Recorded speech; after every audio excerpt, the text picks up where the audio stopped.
अस्सलाम वालेकुम वरहमतुल्लाहि वबरकातुहू। सदा हुसैन व्लॉग, इंशाअल्लाह आप सब खैरियत से होंगे। अज मैं तुहानू 14 फरवरी आ रहा वैलेंटाइन डे, प्यार करने वालियां दा दिन, वो तुहानू दिखाना चाह रहा सी। वैलेंटाइन डे प्यार करने वालियां दा दिन दे नाम तो मशहूर है। तो जदों निकाह तो बाद इश्क करोगे ना तो हर दिन जड़ा वैलेंटाइन डे होएगा।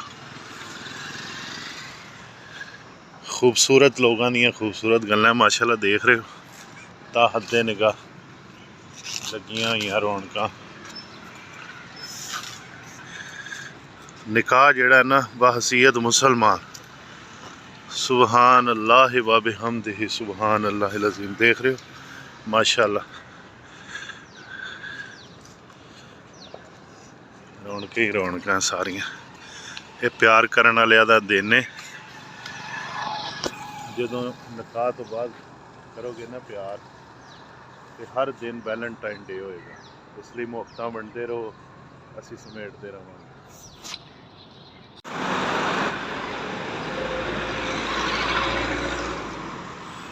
देख रहे हो माशाल्लाह, अरबी भी इत्थे आ गया वैलेंटाइन डे मनाने वास्ते माशाल्लाह।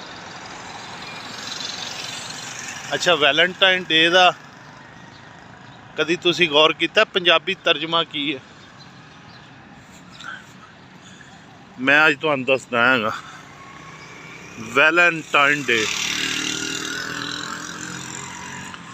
वैलेंटाइन डे का पंजाबी तर्जमा यह आ,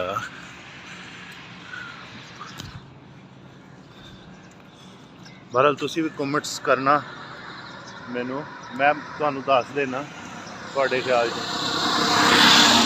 कि वेलियां दा दिन जिहड़ा ना उहनू वैलेंटाइन डे कहंदे हैगे आ। अल्लाह सानू नेक हदायत देवे। पाकीज़ा मुहब्बत जिहड़ी है ना, वो निकाह है और निकाह तो बाद है।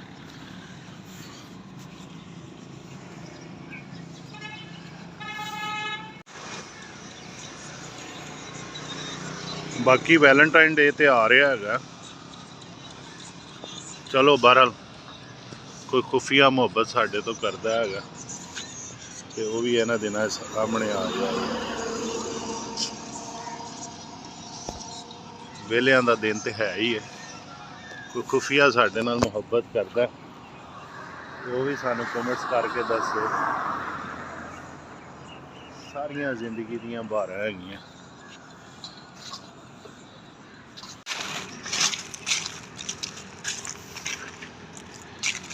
वैलेंटाइन डे प्यार करने वाला दिन देखो, बहसीयत मुसलमान नबी पाक सल्लल्लाहु अलैहि वसल्लम की जिंदगी बेहतरीन नमूना है साढ़े वास्ते। तुसी ये देखो, बहसीयत मुसलमान साढ़े आका व मौला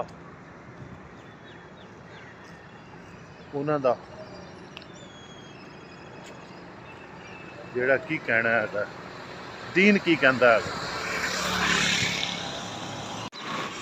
मेरा वैलेंटाइन डे के हवाले नाल पैगाम यही है, बहसीयत मुसलमान साढ़े वास्ते नबी पाक सल्लल्लाहु अलैहि वसल्लम की जिंदगी बेहतरीन नमूना है। और देखो कि साढ़े कदम हराम वाल ना उठन, साड़ियाँ अखां हराम वाल ना उठन, साड़ी ज़बान हराम वाल ना उठे, साढ़े दिलों च सच्ची मुहब्बत होवे, फिर तो असी कामयाब है। ठीक है, और कोशिश करो बहसीयत इंसान किसी नाल निकाह तो बाद सच्ची मुहब्बत करो, क्योंकि साढ़े आका व मौला हज़रत मुहम्मद मुस्तफ़ा सल्लल्लाहु अलैहि वसल्लम ने सानू यही हुक्म दिता है।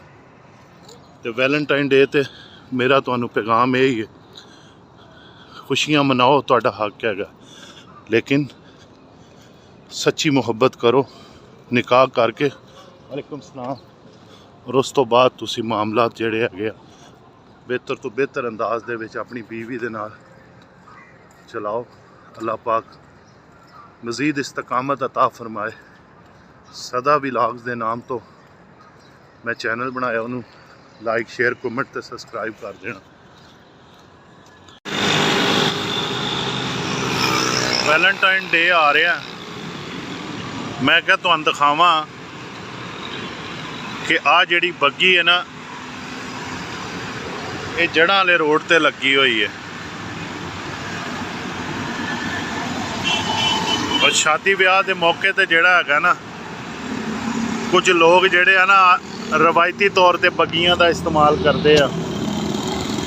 तो जदों तुसी अपना निकाह करवाओ ना वैलेंटाइन डे के मौके ते या अगे पिछे, तो यह बग्गी जिहड़ी है ना खास तौर पर इस्तेमाल करना की समझे हो। निकाह करना है, निकाह जिहड़ा हुक्म है बहसीयत मुसलमान, है जनाब बग्गी ते तुसी जदों माशाअल्लाह अपनी दुल्हन लैन जाओगे ना तो दुनिया देखेगी।